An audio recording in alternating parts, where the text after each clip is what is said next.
welcome to the Monsters, Myths, and Mayhem podcasts. Silver here. I'm chaotic. Who knows if I don't ever know if it's going to be like here you have this chance or not. So I just full sent. That's my B. I don't know what's ever going on. You just like testing me, huh? Yep. Keep me on my toes. Gotta keep you thinking. Our topic today is a Irish vampire called, if I am going to say this right, I'm not sure. It's the Abhartach. Okay. Abhartach. Which is spelled Abhartach. Okay.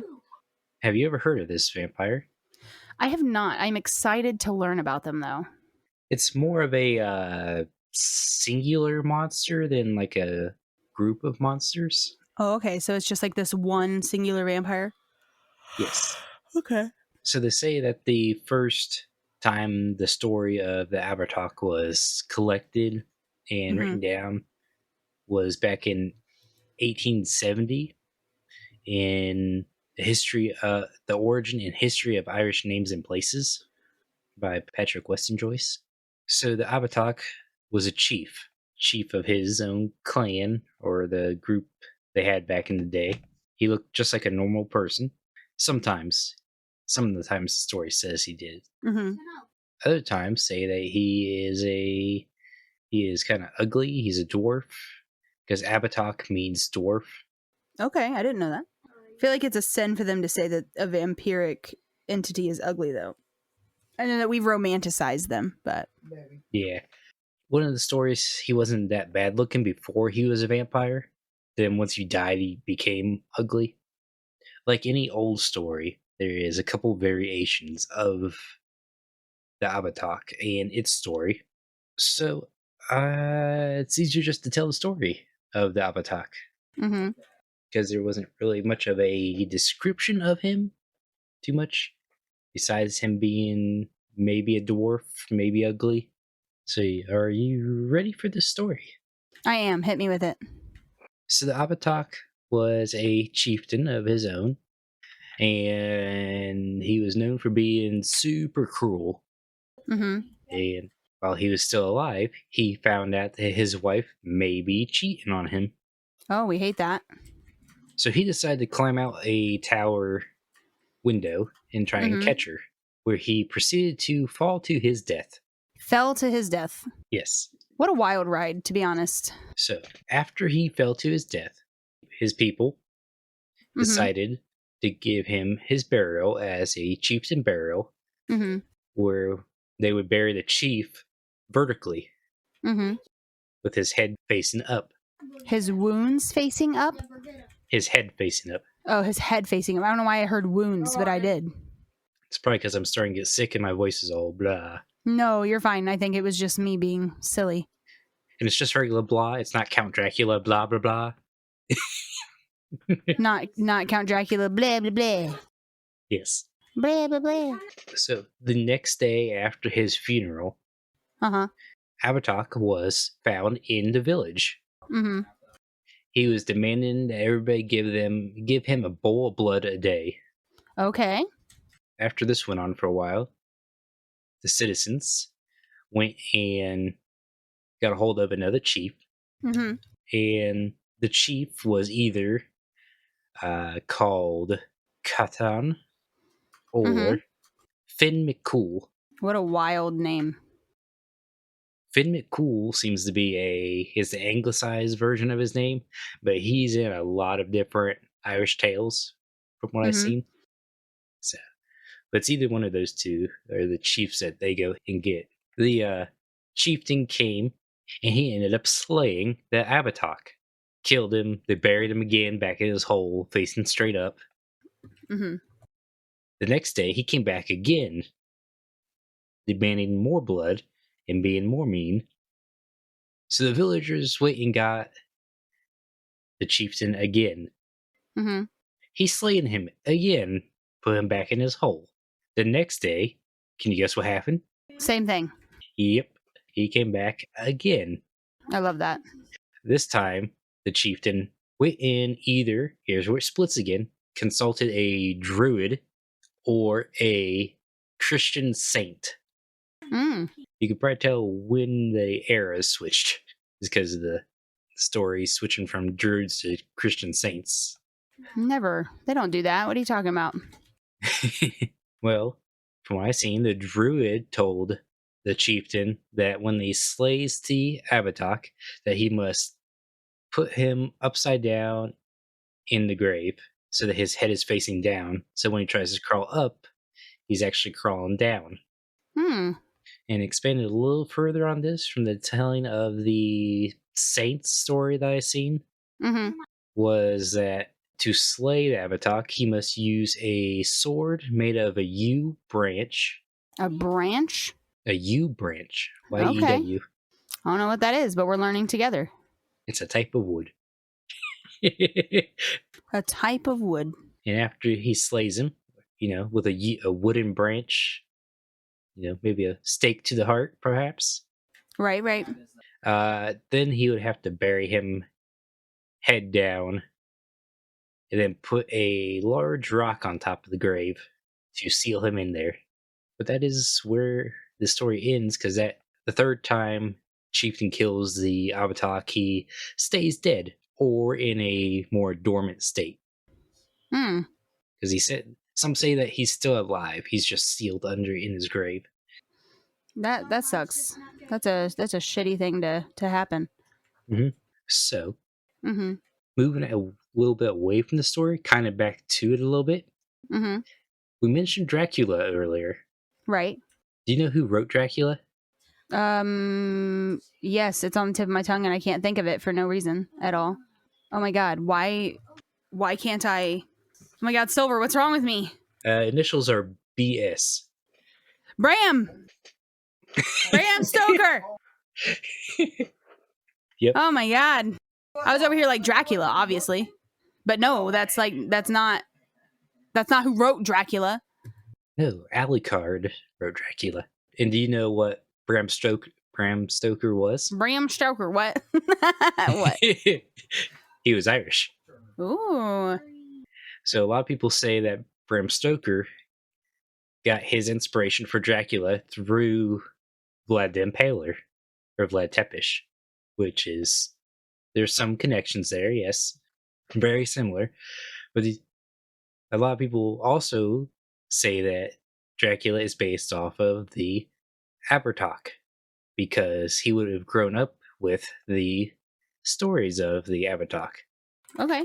So there's a big debate between Vlad the Impaler and the Abhartach as being the original sources. That's interesting. But there's no like proof of either. They didn't ask him before he died, I believe. Hmm. But it's just, some people say because he grew up in Ireland and he knew these stories of the Abhartach. Other people, in that he had no real connection to Transylvania, Mm-hmm. besides just knowing the name maybe of, or has he seen like history books of him? So it could be a mixture of both. I have not read Dracula. It's been a long time since I watched Dracula, so I couldn't say. There's another thing I found interesting. Mm-hmm. You remember how I said that he was put under a rock in his grave? Right. Well, you can actually go visit his grave. Oh? Kind of like the grave of the ghost that's around us. Hmm. You can go find the rock, which I believe they call it either the dwarf's grave or the giant's grave, over in Northern Ireland. Over at I'm going to butcher this name. I believe in you. Slaverty? Slaverty? Slaverty. Mm-hmm. It's comprised of a large rock and two smaller rocks under a hawthorn tree, located in the townland of Slaverty, just north of Maghera in Northern Ireland. And they actually tried to remove this tree and the rocks a couple times. Can you guess what happened? I have a feeling there's a pattern here. So, can you guess the pattern? Or you want me to just No, say it? fuck no. I'm assuming there's a pattern. I refuse to embarrass myself by trying to guess said pattern. Okay. So I only really heard these in one or two places, so I couldn't actually find any written articles about them. But every time they tried to cut down the tree, the chainsaws would mysteriously break, Even brand new chainsaws, when they took them out there, they would just break or quit working. Then, when they tried to remove the rocks, the pieces of equipment would break. And one time, when they were trying to pull a rock out with a cable, the cable snapped and took off a guy's hand.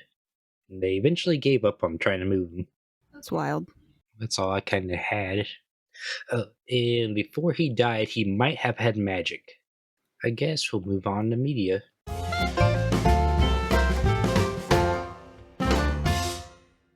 Okay. I'm interested to see what this possibly could be media-wise. So, there's possibly Dracula. Mm-hmm. And then there is a 2021 Irish film called Boys from County Hell. Okay. Those are the only two media sources I could find with the minute. Did you watch the Irish film? I did not. When do I usually watch films? I know, but that one seems like a weird enough one that you would watch. I'm going to be honest. Unfortunately, I have not seen it. Well, since I don't really have any more media, would you like to go on to Mayhem? Yeah, I'm interested to know what you think Mayhem-wise. Probably not much. With there only being one of him, and he lost in battle at least 3 times to another chieftain. Unless you challenge him to a sword fight nowadays, I don't think it'd be not a threat. Yeah. And it's not like he actually went around sucking blood that I seen. It's just he kept demanding his people give him blood. So I think he'd be just like pretty much more of a zombie than maybe a zombie vampire. I guess zombies and vampires are both undead, so it'd be just a vampire that's terrible at getting blood. And if we can do research on how to bury him upside down first, then trying to find a U branch would be the hardest, probably. What do you think?